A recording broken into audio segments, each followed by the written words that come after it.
بسم اللہ الرحمن الرحیم۔ رسول اللہ صلی اللہ علیہ وآلہ وسلم نے ارشاد فرمایا، نکاح میرا طریقہ ہے اور جو شخص میرے طریقے پر عمل نہیں کرتا اس کا مجھ سے تعلق نہیں۔ شادیاں کیا کرو کیونکہ میں تمہاری کثرت کی بنا پر دوسری امتوں پر فخر کروں گا۔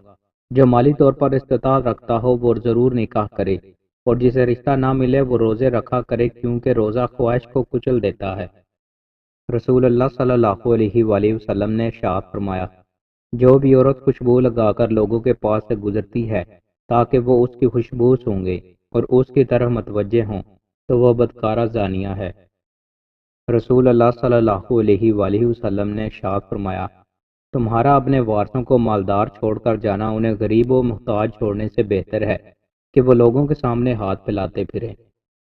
رسول اللہ صلی اللہ علیہ وآلہ وسلم نے ارشاد فرمایا، جو قوم اللہ کو یاد کرتی ہے، ذکر الہی میں رہتی ہے، اسے فرشتے گھیر لیتے ہیں اور رحمت الہی اسے ڈانپ لیتی ہے، اس پر سکینت نازل ہوتی ہے اور اللہ اس کا ذکر اپنے ہاں فرشتوں میں کرتا ہے۔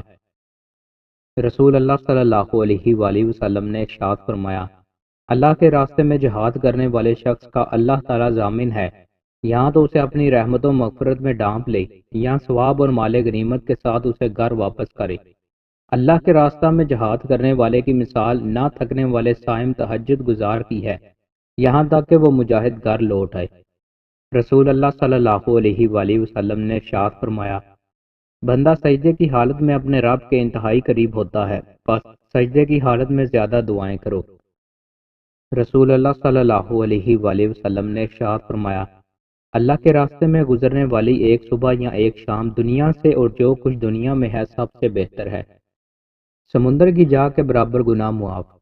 رسول اللہ صلی اللہ علیہ وآلہ وسلم نے ارشاد فرمایا، جس شخص نے صبح کی نماز کے بعد 100 مرتبہ سبحان اللہ اور 100 مرتبہ لا الہ الا اللہ پڑھا، اس کے گناہ بخش دیے جاتے ہیں، خواہ سمندر کی جاگ کے برابر ہی ہوں۔